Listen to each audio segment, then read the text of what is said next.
마태복음 19장 1절에서 12절까지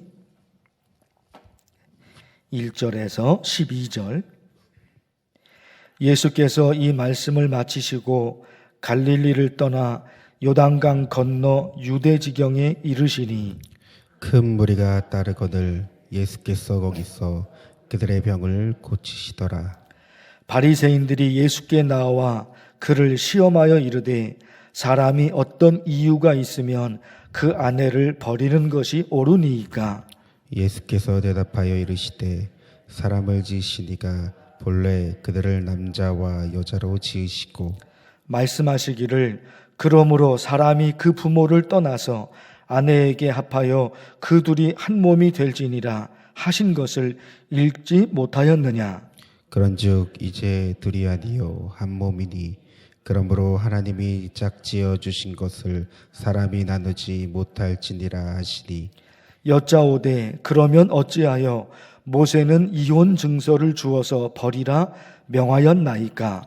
예수께서 이르시되 모세가 너희 마음의 완악함 때문에 아내 버림을 허락하였거니와 본래는 그렇지 아니하리라. 내가 너희에게 말하노니 누구든지 음행한 이유 외에 아내를 버리고 다른 데 장가드는 자는 간음함임이니라. 제자들이 이르되 만일 사람이 아내에게 이같이 할진대 장가들지 않는 것이 좋겠나이다. 예수께서 이르시되 사람마다 이 말을 받지 못하고 오직 타고난 자라야 할지니라. 어머니의 대로부터 된 고자도 있고 사람이 만든 고자도 있고 천국을 위하여 스스로 된 고자도 있도다. 이 말을 받을 만한 자는 받을지어다. 아멘. 바리새인들이 예수님께 묻습니다. 특별한 이유가 있으면 남편이 아내를 버려도 되는 겁니까? 예수님께서 말씀하시죠. 하나님이 짝지어 주신 것을 사람이 나누면 안 된다. 그러면 안 된다.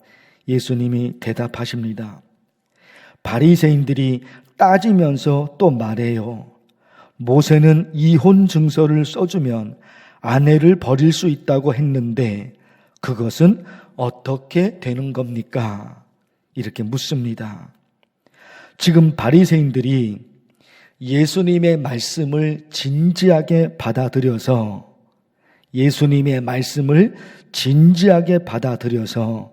하나님의 뜻이 무엇인지를 정말로 알고 싶어서 이런 질문을 바리새인들이 예수님께 던진 게 아닌 겁니다. 정말로 하나님의 뜻대로 살고 싶어서 그런 질문을 던진 게 아니에요.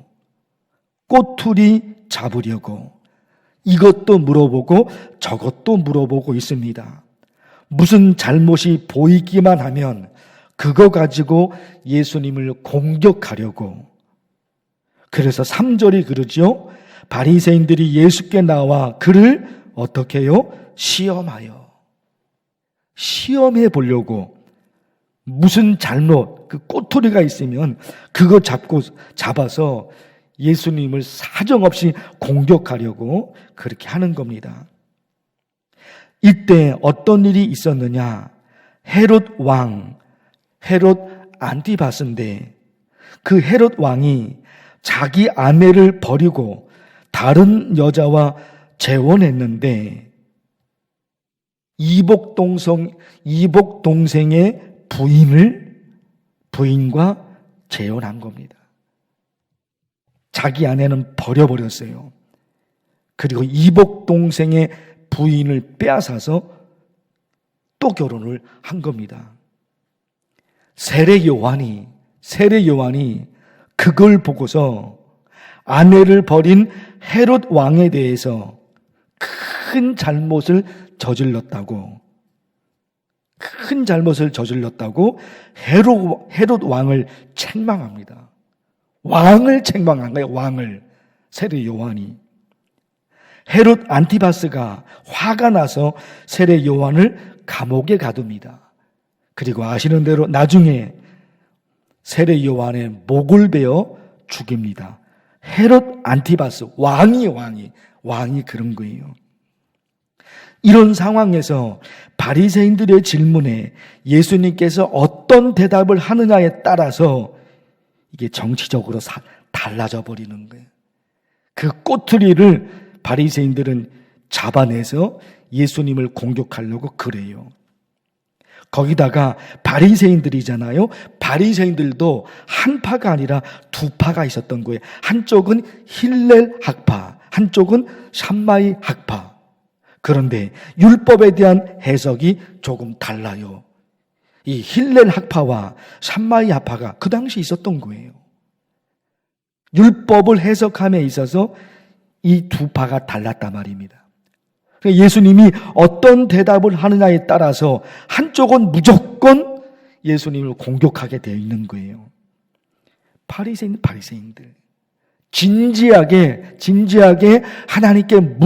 예수님께 물어서 예수님의 말씀을 진지하게 받아들여서 하나님이 원하시는 삶을 살아보려고 이런 질문 저런 질문을 던진 것이 아닌 겁니다.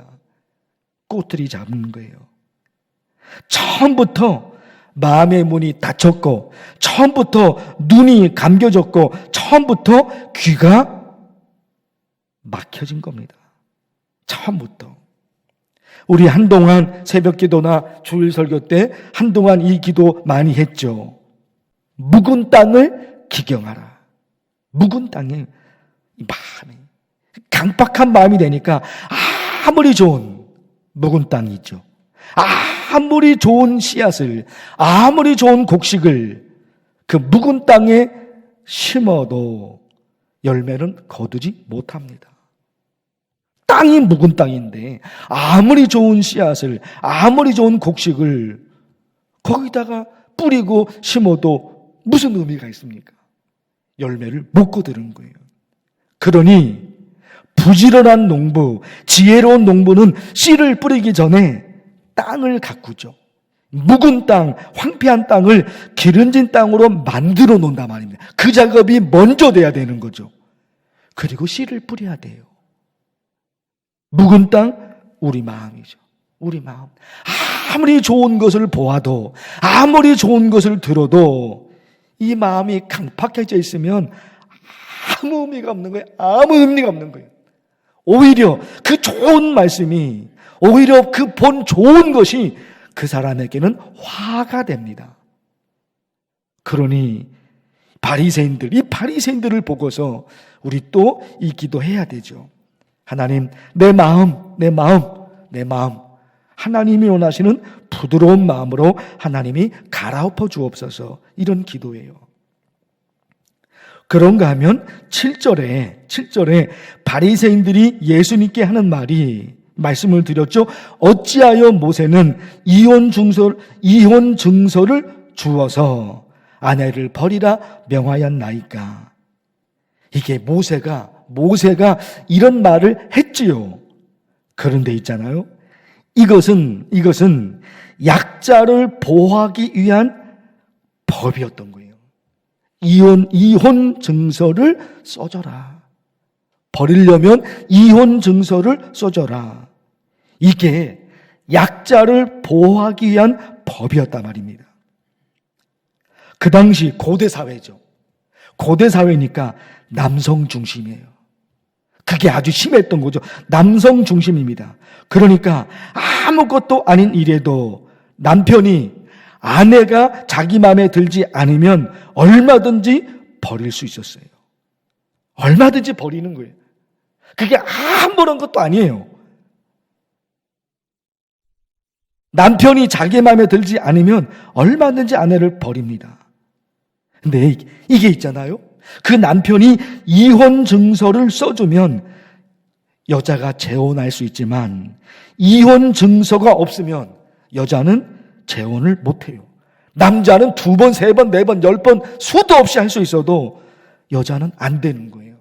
재혼이 안 돼요. 이혼 증서가 없으면. 친정집으로 돌아갈 수도 없고 그냥 평생 혼자 살아야 되는데 먹고 살려면 돈을 벌어야 되죠. 지금하고 다르잖아요. 그 당시는 여성이 돈을 벌 수 있는 게 극히 제한적인 거예요.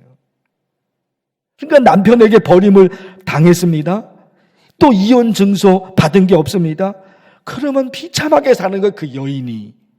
그래서 모세가 그 당시 사회 환경이 있었기 때문에 절대로 아내를 버려서는 안 되지만, 절대로 버려서는 안 되지만, 그들의 완악한 마음 때문에 반드시 이혼 증서는 써줘야 된다.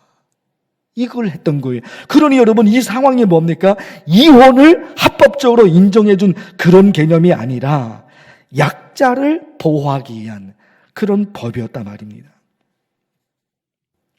과거에 남존 여비 사상이 있었어요. 남자는 높고 여자는 천한 거예요. 과거에. 우리나라도 암탉이 울면 집안이 망한다. 이게 우리나라 말이에요, 우리나라. 암탉이 울면 집안이 망한다. 여성은 아무것도 하면 안 되는 거예요. 여성의 목소리가 크면 안 되는 거예요. 여성의 사회적 활동이 금지된 거예요. 더 심한 얘기 해볼까요? 우리나라 조선시대 때 칠거지악이 있었어요. 칠거지악. 칠거지악이 뭐예요? 아내를 내쫓을 수 있는 7가지 허물이에요. 시부모에게 순종하지 않는 경우 얼마든지 버려버려요. 아들을 낳지 못해요. 아내를 버려요. 남편이 다른 여자와 눈이 맞았는데 그걸 아내가 질투한다. 버릴 수 있어요. 칠거지하게 있었던 거 이게. 아내가 병에 걸렸다. 버릴 수 있어요.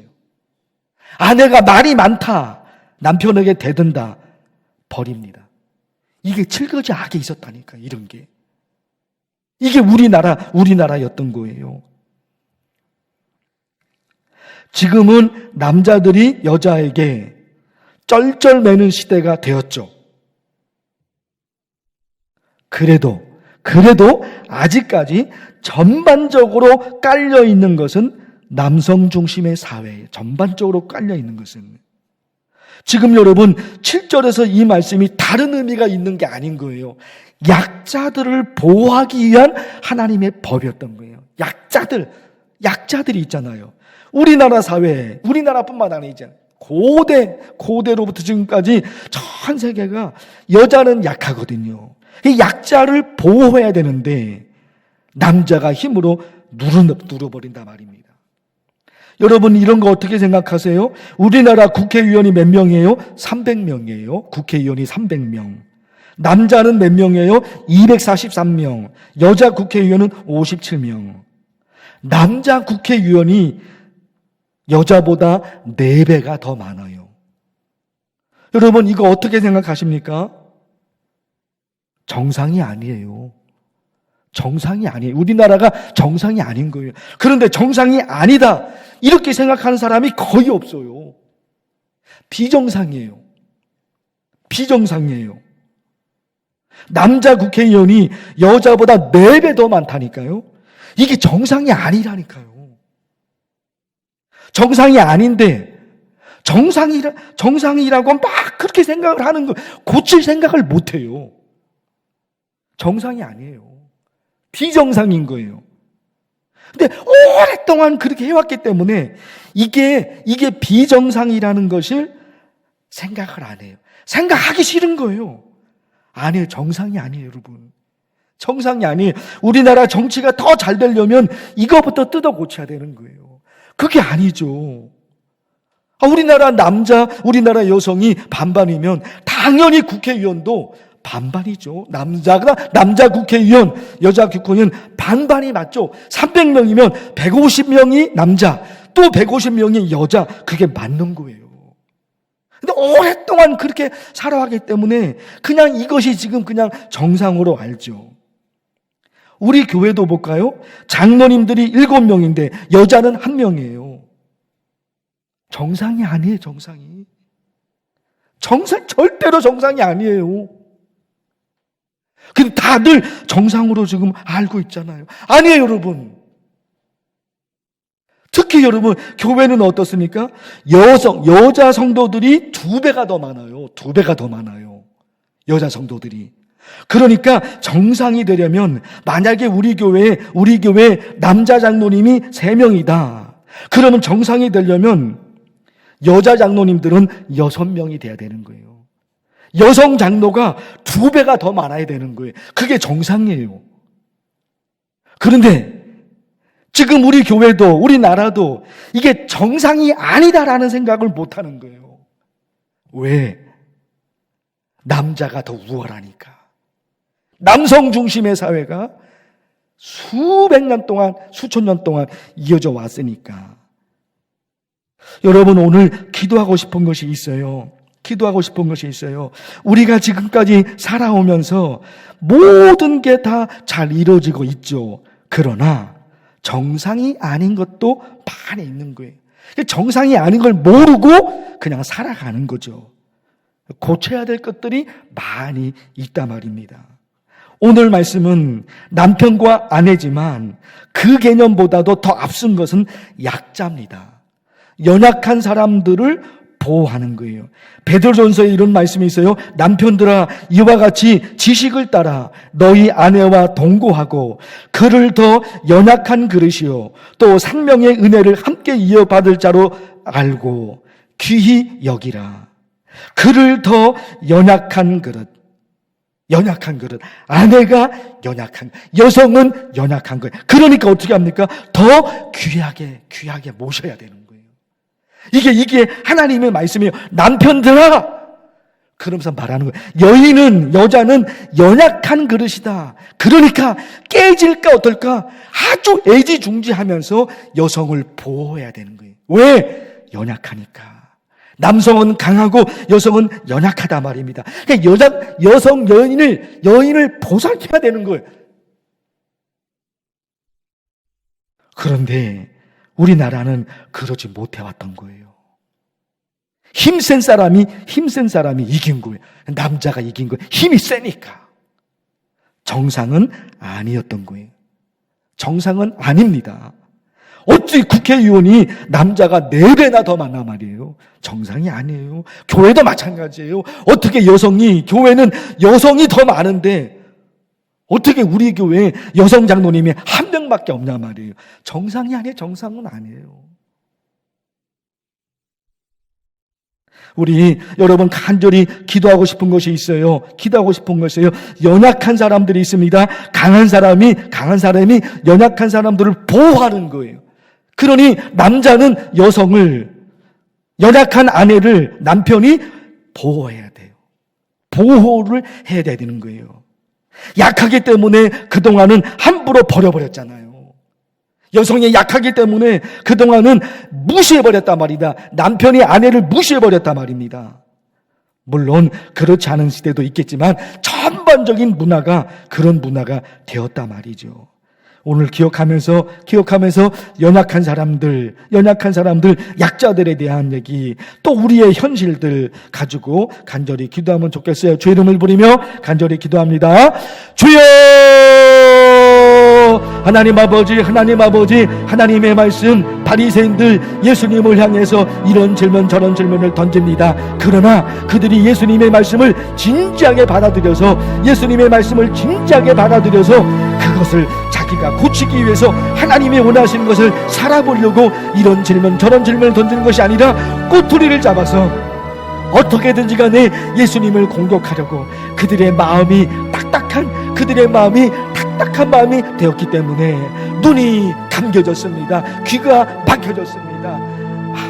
마음의 문이 닫혀져 버렸습니다. 그러기에 예수님의 말씀을 진지하게 들으려고 그런 것이 아니라 꼬투리를 잡아서 공격하려고 했던 것입니다. 하나님 아버지, 우리의 마음이 강팍한 마음이 되면 아무리 좋은 말씀이 있어도 아무리 좋은 것을 보아도 내게는 아무 도움이 없니다. 그 좋은 말씀이, 그 좋은 것, 내가 본 그 좋은 좋은 것이 오히려 내게 화가 되버립니다. 그러하오니 하나님 간절히 기도합니다.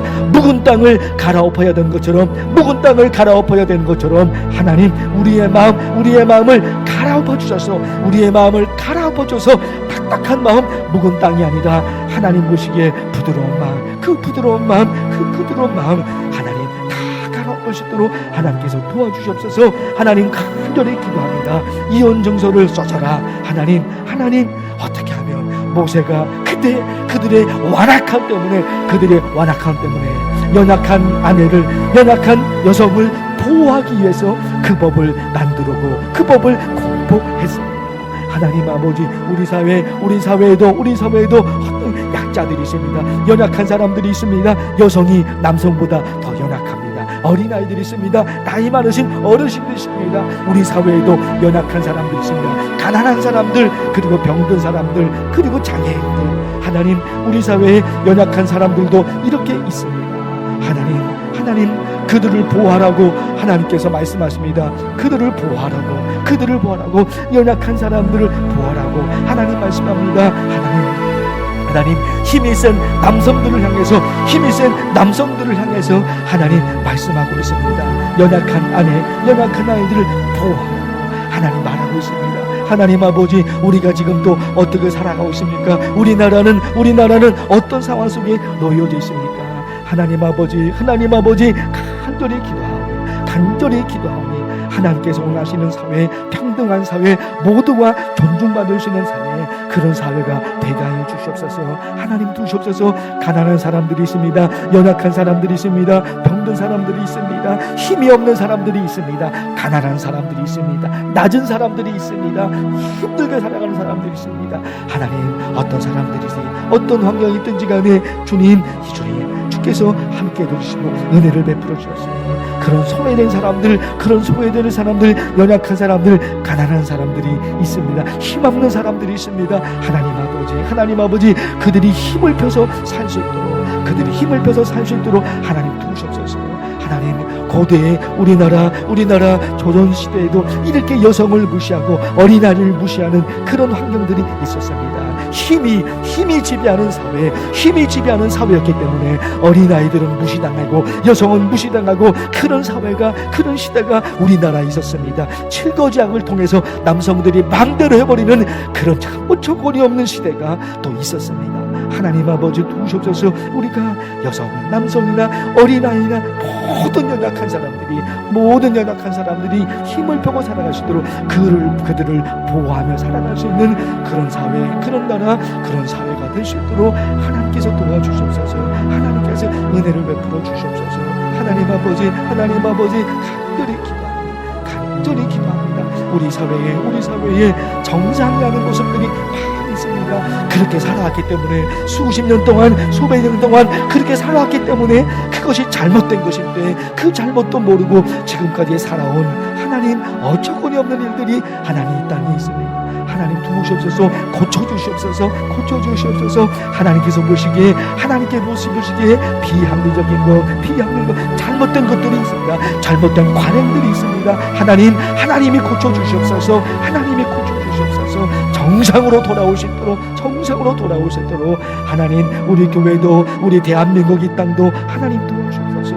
하나님 은혜 베풀어 주셔서 힘없는 사람들이, 연약한 사람들이, 소외된 사람들이, 가난한 사람들이, 병든 사람들이, 장애인들이, 힘없는 사람들이 하나님 잘 보호받고 보호를 받을 수 있는 하나님, 그런 사회, 그런 나라를 하나님께서 만들어 주시옵시고 하나님께서 역사해 주셔서 그런 나라가 되실 도록 하나님